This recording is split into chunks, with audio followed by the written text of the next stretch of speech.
Good evening दोस्तों। आज पुनः हम इस स्किल हब ऑनलाइन क्लास को लेकर हाजिर हैं। मैं नीतीश कुमार। जैसा कि आपको मालूम है कि बिहार एक परिचय को हम लोग अभी तक देख रहे हैं, जिसमें हमने इसके पहले 3 वीडियो को देखा है, 3 क्लास को हमने अटेंड किया है। आप लोगों ने भी देखा कि 3 क्लास को हमने अटेंड किया है और ये आज हमारा चौथा क्लास है बिहार एक परिचय से। इसमें हम देख रहे हैं बिहार एक परिचय में हम देख रहे हैं बिहार का इतिहास। बिहार के इतिहास में हमने अभी तक 3 वीडियो को देखा। यदि कोई साथी कोई दोस्त हमारे इसके पहले वाले क्लास को, इसके पहले वीडियो को नहीं देखे हैं तो पहले उनको देख लें, ताकि आपको क्रमबद्ध समझ में आ जाए कि इसके बाद कौन सा वीडियो है। बिहार एक परिचय को हमने बेसिक तौर पर अभी तक 3 क्लास को देखा है और आज हम बिहार एक परिचय में बिहार के इतिहास को देख रहे हैं। बिहार के इतिहास में हम प्रारंभिक इतिहास को बिहार का देखेंगे, जिसमें दोस्तों हमने महाजनपद को जगह दिया है। महाजनपद में कई जनपद हैं, महाजनपद है, जैसा कि आपको मालूम है कुल 16 महाजनपद हमारे यहाँ है। और बिहार में बहुत ही महत्वपूर्ण कुछ जनपद हैं, जैसे अंग है, बच्ची है, बहुत तरह के महाजनपद बिहार में भी हैं, मगध है। तो हमने महाजनपद को जगह दिया है, जैसा कि आप देख सकते हैं महाजनपद को जगह दिया। और महाजनपद को जगह देने के बाद हमने मगध का उत्कर्ष, जो कि प्रारंभिक इतिहास में मगध के बारे में बताया गया है, और मगध का उत्कर्ष को हमने जगह दिया। और मगध के उत्कर्ष का क्या क्या कारण थे उनको हमने जगह दी है। मगध की स्थापना किसने की थी, हमने उनको जगह दिया है। मगध का प्रथम वंश, मगध पर किस वंश का अधिकार हुआ, कौन कौन वंश कैसे आए, इनका इतिहास को हमने जगह दिया है। तो फिर साथियों, हम आज पुनः स्किल हब ऑनलाइन क्लास को लेकर हाजिर हैं, बिहार एक परिचय का अगला वीडियो लेकर, और जिसमें हम देखेंगे आज बिहार का इतिहास। बिहार के इतिहास को देखेंगे और सर्वप्रथम हम देखेंगे महाजनपद को। साथियों, जैसा कि मालूम है महाजनपदों का साहित्यिक उल्लेख बौद्ध ग्रंथ के अगुंतर निकाय में मिलता है। जैसा कि आपको मालूम है कि महाजनपद का जो उल्लेख है साहित्यिक इतिहास में, साहित्यिक निकाय में अगुंतर बौद्ध ग्रंथ के अगुंतर निकाय में मिलता है। साथियों, हम देखेंगे पुनः एक बार, आप देखें ध्यान से, महाजनपदों का साहित्यिक उल्लेख कहने का अर्थ है कि महाजनपदों का प्रारंभिक इतिहास कहां से मिलता है, तो साहित्य से मिलता है। और साहित्य में इसका कहां उल्लेख है, तो बौद्ध ग्रंथ के अगुंतर निकाय से। महाजनपदों का उल्लेख करने वाला जैन ग्रंथ था। महाजनपदों का जो उल्लेख करने वाला जैन ग्रंथ था वो किसमें है, भगवती सूत्र में। भगवती सूत्र में महाजनपदों का उल्लेख है जो जैन ग्रंथ से संबंधित है। शक्तिशाली महाजनपद कौन थे, जैसा कि आपको मालूम है महाजनपद 16 है और बहुत से महाजनपद है, 16 महाजनपद है, जिसमें कि कुछ महत्वपूर्ण जनपद हैं और कुछ महाजनपद बिहार से भी है। इसको हम देखते हैं। महाजनपदों का उल्लेख तो हमने बता दिया कि जैन ग्रंथ में है और जो भगवती सूत्र में है। शक्तिशाली महाजनपद हमारा मगध है, कौशल है, अवंती है, अंग है और बज्जी है। शक्तिशाली महाजनपद को अभी हम देख रहे थे, जो मगध में मगध, कौशल, अवंती, अंग और बज्जी। बिहार में स्थित महाजनपद कौन कौन से हैं? अभी तक हमने, जैसा कि साथियों आपको पता है कि हम बिहार से संबंधित, बिहार का एक परिचय देख रहे हैं, बिहार से संबंधित वीडियो को भी हम चला रहे हैं, बिहार से संबंधित क्लास को हम देख रहे हैं। तो हम गौर करेंगे, ध्यान देंगे कि हमको बिहार में स्थित महाजनपद कौन कौन है। बिहार में स्थित महाजनपद मगध है, अंग है और बज्जी है। तो 16 महाजनपद है। मैंने 16 महाजनपद को जगह नहीं दिया है, वैसे महाजनपद को हमने जगह दी है अपने कॉपी में, अपने बोर्ड पर, कि जो बहुत ही इंपॉर्टेंट है आने वाले कॉम्पिटिटिव एग्जाम में। जैसा कि आपको मालूम है, बिहार दरोगा हो, बिहार एसएससी हो, बिहार पुलिस हो, या बीपीएससी हो, या बिहार सरकार के द्वारा जो नोटिफिकेशन जारी होने वाला है प्रभारी प्रधानाध्यापक प्रधान प्रधान शिक्षक व प्रधान अध्यापक के पद को लेकर जो बीपीएससी के द्वारा कंडक्ट किया जा रहा है, उसके दृष्टि से हम देखते हैं तो महत्वपूर्ण महाजनपद को ही हमने जगह दी है, जो बराबर आने वाले एग्जाम में, कॉम्पिटिटिव एग्जाम में, प्रतियोगी परीक्षा में पूछे जाते हैं, जिसमें मगध है, अंग है, बज्जी है, काशी है, कौशल है, अवंती है, गंधार है। इसकी हम राजधानी को भी देखेंगे। मगध की राजधानी ग्रीवरज जो पहले हुआ करती थी, ग्रीवरज पहले हुआ करती थी, बाद में मगध की राजधानी पाटलिपुत्र हुआ। अंग की राजधानी चंपा है। बज्जी की राजधानी मिथिला जो विदय है, विदय पुराने नाम विदय से जाना जाता है। काशी की राजधानी वाराणसी है। कौशल की राजधानी श्रावस्ती है। अवंती के दो राजधानी हुआ करते थे, जैसा कि दोस्तों हमने आपको बताया कि अवंती के दो राजधानी हुआ करते थे, उत्तरी भाग का उज्जैनी, दक्षिणी भाग का महेशमती। अवंती के दो राजधानी हुआ करते थे, उत्तरी भाग का उज्जैनी, दक्षिणी भाग का महेशमती। और एक बचता है हमारा गंधार। गंधार की राजधानी तक्षशिला हुआ करती थी।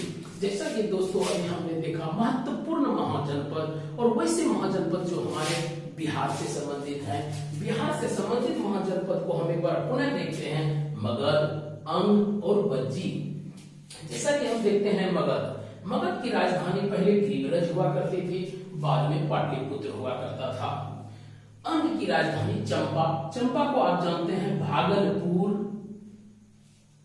जैसा कि आपको मालूम है दोस्तों, भागलपुर और मुंगेर। अंग प्रदेश को हम भागलपुर और मुंगेर जो हमारे सटा हुआ क्षेत्र है।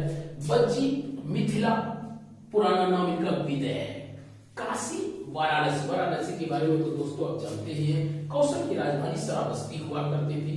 अवंती के दो राजधानी, थोड़ा सा ध्यान देंगे दोस्तों, अवंती के दो राजधानी है, उत्तरी भाग की राजधानी उज्जैनी और दक्षिणी भाग की राजधानी महेशमती है। गंधार की राजधानी तक्षशिला हुआ करती है। तो अभी हम बिहार एक परिचय में देख रहे थे बिहार का इतिहास। अभी तक जो हमने और भी 3 वीडियो को देखा है, इसके पहले वाले वीडियो को जो हमने देखा है, पहले क्लास में जो हमने पढ़ा है बिहार के भौगोलिक के बारे में, बिहार के स्थापना से संबंधित को हमने पढ़ा है, और कई तरह के बिहार से संबंधित जो फैक्चुअल डाटा है, इसके पहले हमने जनगणना को भी देखा है। तो आज हमारा ये पहला क्लास है बिहार एक परिचय में बिहार का इतिहास। तो बिहार के इतिहास में हम जानेंगे कि सर्वप्रथम बिहार के इतिहास में किसका उत्कर्ष कब हुआ है और इनके कौन कौन से शासक हुए हैं। तो हम बताना चाहेंगे हमारे बिहार के इतिहास में मगध का उत्कर्ष सर्वप्रथम हुआ है। मगध के उत्कर्ष के कौन कौन से कारक या कारण हो सकते थे? एक था भौगोलिक कारण, दूसरा व्यक्तिगत कारण। भौगोलिक कारण और व्यक्तिगत कारण को हम आगे जब आपको आधुनिक भारत पढ़ाएंगे, आधुनिक भारत हम देखेंगे, तो उसमें हम देखेंगे कि भौगोलिक कारण और व्यक्तिगत कारण को विस्तार रूप से ही देखेंगे कि क्या क्या भौगोलिक कारण हो सकता है। तो मगध की स्थापना बृहद्रथ ने की थी। मगध की स्थापना बृहद्रथ ने की थी। और मगध का प्रथम वंश कौन था? तो मगध का उत्कर्ष 2 कारणों से हुआ है, एक भौगोलिक कारण से, एक व्यक्तिगत कारण से भी हुआ है। मगध की स्थापना बृहद्रथ ने की थी और मगध पर कई वंशों का अधिकार हुआ। हर्यक वंश, शिशुनाग वंश, गुप्त वंश, कई तरह के वंश हैं, नंद वंश, कर्ण वंश। तो हम अभी यहाँ हर्यक वंश के बारे में जानते हैं। जैसा कि दोस्तों आपको मालूम है कि मगध का प्रथम वंश हर्यक वंश है। मगध का प्रथम वंश हर्यक वंश है, जो पृथहंता वंश के नाम से भी प्रसिद्ध हुआ है। मगध का प्रथम वंश हर्यक वंश है, जो पृथहंता वंश के नाम से प्रसिद्ध हुआ था। पृथहंता दोस्तों, पृथहंता कहने का अर्थ है कि हर्यक वंश के जितने भी शासक हुए, बिंबिसार हुए, अजातशत्रु हुए, उदयन हुए, जितने भी शासक हुए, तमाम शासकों ने अपने पिताजी की हत्या कर तमाम शासकों ने अपने पिताजी की हत्या कर गद्दी प्राप्त की थी। तो प्रथम वंश हम देखते हैं हर्यक वंश। हर्यक वंश हर्यक वंश के संस्थापक बिंबिसार हुए। 544 ईसा पूर्व यानी 544 बीसी में हर्यक वंश के संस्थापक स्थापना बिंबिसार ने की। बिंबिसार ने इसकी राजधानी पहले गिरिब्रज बनाई और बाद में पाटलिपुत्र भी हुआ। इसके एक राजवैद्य थे जिसको जीवक बोला जाता है, इनका नाम जीवक था। हर्यक वंश में एक राजवैद्य थे जिनका नाम जीवक है। इनके विवाह, बिंबिसार का विवाह महाकौशला से हुई है, चेलेन्ना से हुआ है और क्षेमा से हुआ है। बिंबिसार ने 3 वैवाहिक संबंध स्थापित किए थे। सबसे पहले महाकौशला से, जो कौशल नरेश प्रसेनजीत की बहन थी। दूसरा चेलेन्ना से, जो वैशाली के राजा चेतक की पुत्री थी। क्षेमा से, जो पंजाब की राजकुमारी थी। पंजाब में एक प्रांत हुआ करता था मद्रा। जैसा कि दोस्तों क्षेमा पंजाब की राजकुमारी हुई थी और वो राजकुमारी मद्रा की थी। तो पुनः हम एक बार देखते हैं मगध की स्थापना बृहद्रथ ने की थी। मगध का प्रथम वंश बृहद्रथ वंश के नाम से प्रसिद्ध हुआ और प्रथम वंश हर्यक वंश हुआ, जिसके संस्थापक बिंबिसार हुए 544 ईसा पूर्व में। इसकी राजधानी पहले गिरिब्रज थी और बाद में पाटलिपुत्र हुआ। मगध वंश में हर्यक वंश में एक राजवैद्य हुआ करता था जो जीवक था। इनके विवाह, बिंबिसार का विवाह महाकौशला से हुई, चेलेन्ना से हुआ और क्षेमा से हुआ। महाकौशला कौशल नरेश प्रसेनजीत की बहन थी। चेलेन्ना वैशाली के राजा चेतक की पुत्री हुई। क्षेमा पंजाब की राजकुमारी, जो मद्रा एक प्रदेश है, वहां की राजकुमारी हुआ करती थी। बिंबिसार का शासन 544 ईसा पूर्व से 492 ईसा पूर्व तक रहा। उनके पुत्र हुए अजातशत्रु। बिंबिसार के पुत्र अजातशत्रु हुए। अजातशत्रु ने 492 ईसा पूर्व में बिंबिसार की हत्या कर मगध की गद्दी पर बैठा था। दोस्तों, जैसा कि मालूम है कि अजातशत्रु बिंबिसार का पुत्र हुआ 492 बीसी में या ईसा पूर्व में पिता बिंबिसार की हत्या कर मगध की राजगद्दी पर बैठा था। तो हम अजातशत्रु को देखते हैं। अजातशत्रु 492 से 460 ईसा पूर्व तक मगध का शासक रहा। अजातशत्रु का उपनाम कुनिक हुआ करता था। अजातशत्रु का उपनाम कुनिक था। अजातशत्रु ने वैशाली तथा काशी को जीता था। दोस्तों, अजातशत्रु ने वैशाली तथा काशी को जीतकर मगध राज्य में मिला लिया था। प्रथम बौद्ध संकेति 483 ईसा पूर्व में अजातशत्रु के शासनकाल में हुआ था।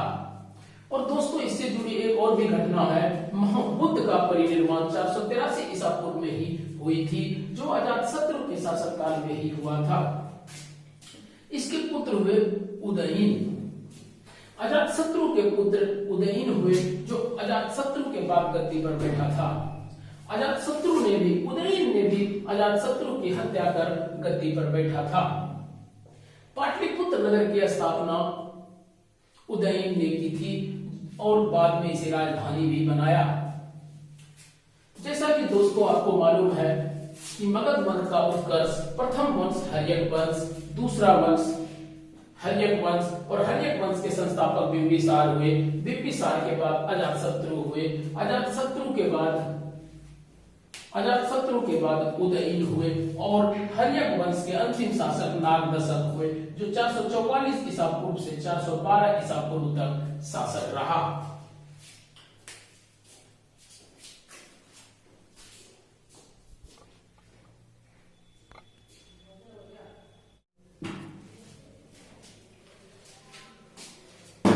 जैसा कि दोस्तों इसके पहले हमने हर्यक वंश को देखा और हर्यक वंश के अंतिम शासक नागदशक थे और नागदशक के ही अमात्य थे शिशुनाग वंश। शिशुनाग नाग दशक के ही अमात्य थे। उन्होंने ही उनकी हत्या कर शिशुनाग वंश की नींव रखी थी, स्थापना की थी। तो शिशुनाग वंश के संस्थापक शिशुनाग थे, जो 412 से 395 ईस्वी तक, ईसा पूर्व तक मगध का शासक रहा। शिशुनाग वंश की स्थापना शिशुनाग ने की थी। इसकी राजधानी पाटलिपुत्र हुई। बाद में इन्होंने इसकी राजधानी वैशाली को भी बनाया। शिशुनाग के बाद कालाशोक यहाँ का शासक बना 395 से 356 ईसा पूर्व तक। शिशुनाग वंश का अंतिम शासक नंदीवर्धन हुआ, जो 366 ईसा पूर्व से 344 ईसा पूर्व तक रहा।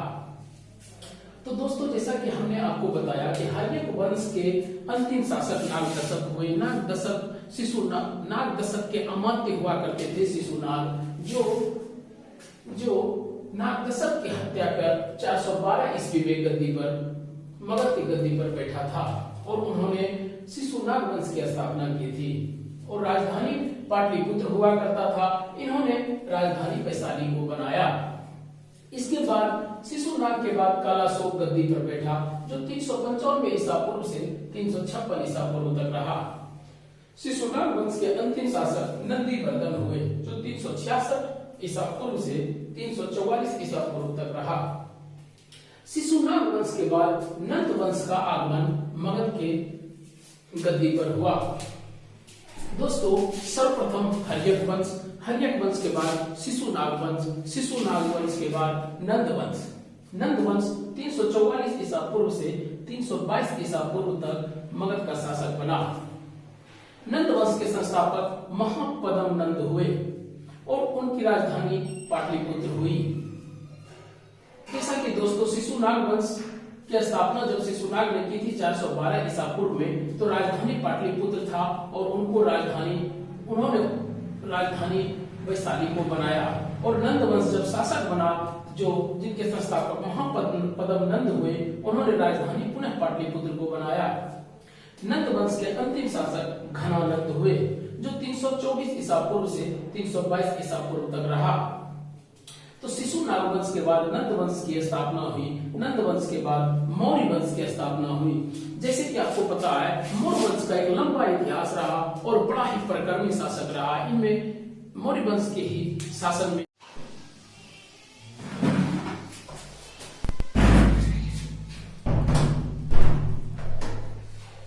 तो फिर दोस्तों, अभी हम मौर्य वंश को ही देख रहे थे। मौर्य वंश के संस्थापक चंद्रगुप्त मौर्य, जो 322 ईसा पूर्व से 298 ईसा पूर्व तक शासक रहा। मौर्य वंश ने मगध की राजधानी पाटलिपुत्र को ही रखा। जैन ग्रंथ में चंद्रगुप्त मौर्य को क्षत्रिय कहकर संबोधित किया है, परंतु मुद्राक्षस पुराण में शूद्र कहा गया है। मौर्य वंश के संस्थापक चंद्रगुप्त मौर्य को जैन ग्रंथों में चंद्रगुप्त मौर्य को क्षत्रिय कहकर संबोधित किया है, परंतु मुद्राक्षस में और पुराणों में शूद्र कहा गया है। चंद्रगुप्त मौर्य अंतिम समय में, यानी चंद्रगुप्त मौर्य अपने शासन के अंतिम समय में, अपने जीवन के अंतिम समय में, यानी 298 ईसा पूर्व कर्नाटक के श्रवणबेलगोला चले गए, जहां उन्होंने अपने प्राण को त्यागा। और जैन धर्म में उन्होंने जो अपने प्राण को त्यागा, उनको संलेख पद्धति कहा जाता है। चंद्रगुप्त मौर्य जो मगध वंश का शासक बना, चंद्रगुप्त मौर्य यानी 298 ईसा पूर्व के बाद मगध के गद्दी पर बिंदुसार बैठा। बिंदुसार 298 से 272 ईस्वी तक मगध का शासक रहा।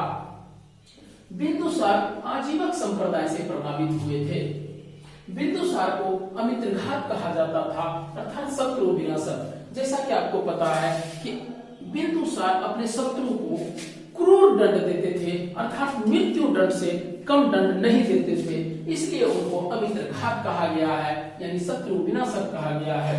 आने वाले कई कॉम्पिटिटिव एग्जाम में या हुए पुराने कॉम्पिटिटिव एग्जाम जिसमें पहले भी संपन्न हुए हैं, उसमें आपको बिंदुसार किस संप्रदाय से संबंधित है पूछा जाता है। तो दोस्तों, मैं बता देना चाहता हूँ, बिंदुसार आजीवक संप्रदाय से प्रभावित थे। बिंदुसार अमित्रघात अर्थात शत्रु विनाशक के नाम से जाने जाते थे। बिंदुसार के बाद मगध के गद्दी पर अशोक का शासनकाल रहा। अशोक 269 ईसा पूर्व में राजा बना था। अशोक 272 से 232 देख सकते हैं किसी भी बुक, किसी भी किताब में अशोक का शासनकाल 272 ईसा पूर्व से 232 ईसा पूर्व तक भी मिलता है। जैसा कि आपको पता है अशोक 269 ईस्वी में ही मगध का शासक बना था, परंतु उनको 272 ईस्वी में ही अपना राज्याभिषेक कराए थे। इसलिए प्रत्येक किताबों में शासनकाल जो देखा जाता है अशोक का 272 ईसा पूर्व से 232 ईसा पूर्व तक देखा जाता है। अशोक का नाम मास्की गुर्जरा अभिलेख से अशोक मिलता है। 261 ईसा पूर्व में अशोक ने कलिंग पर आक्रमण किया था और इस युद्ध का वर्णन 13वें शिलालेख में मिलता है। कलिंग युद्ध का वर्णन अशोक के 13वें शिलालेख में मिलता है। मौर्य वंश के अंतिम शासक वृद्धरथ हुए। दोस्तों, मौर्य वंश के अंतिम शासक वृद्धरथ हुए जो 185 ईसा पूर्व में उसके ही सेनापति अर्थात वृद्धरथ के ही सेनापति पुष्यमित्र शुंग ने उसकी हत्या कर शुंग वंश की नींव डाली थी। तो दोस्तों, हमने बिहार एक परिचय को देखा। बिहार एक परिचय में आज पहला वीडियो था बिहार के इतिहास से। इसके पहले हमने बिहार के बेसिक क्षेत्र को देखा, भौगोलिक स्थिति को देखा, संस्थापक को देखा, प्रतीक चिन्ह को देखा और इससे सबसे महत्वपूर्ण हमने बिहार के जनसंख्या को देखा, जनगणना को देखा जो 2011 के अंतिम आंकड़े के अनुसार प्रकाशित किए गए थे। हमने शिक्षा को भी देखा, आर्थिक स्थिति को भी देखा और आज हम प्रथम वीडियो लेकर हाजिर थे। बिहार का इतिहास को हमने देखा जिसमें सर्वप्रथम हमने क्या देखा, मगध वंश के बारे में मगध को देखा। मगध पर प्रथम वंश हर्यक वंश था, दूसरा शिशुनाग वंश था, तीसरा नंद वंश हुआ, चौथा मौर्य वंश हुआ। मौर्य वंश के बाद अब शुंग वंश को हम देखेंगे, परंतु इसके पहले शुंग वंश के पहले हम मौर्य वंश के प्रशासनिक व कला से संबंधित कई तरह के चीजों को या फैक्ट को देखेंगे जो आने वाले तमाम कॉम्पिटिटिव एग्जाम में पूछा जाता है। तो साथियों, आज के क्लास को हम यही समाप्त करते हैं और एक जरूरी सूचना, एक महत्वपूर्ण सूचना मैं बताना चाहता हूं कि आप जितने तरह के आपने क्लास को देखा, आपने वीडियो को देखा, इसको आप अपने कॉपी में पेन डाउन कर लें, लिख लें ताकि आपको आने वाले कॉम्पिटिटिव एग्जाम में मदद मिलेगी। और इस वीडियो को या इससे पहले के क्लास को देखने के लिए आप skill online class by Ritesh sir को सर्च करें। दोस्तों, YouTube पर skill online class by Ritesh sir को सर्च कर सकते हैं। सर्च करें, लाइक करें, शेयर करें और सब्सक्राइब करें ताकि आपको आने वाले आपके तमाम कॉम्पिटिटिव एग्जाम के लिए मैं कई मटेरियल्स, कई वीडियो, कई क्लास को आपके समक्ष रख सकूं। धन्यवाद।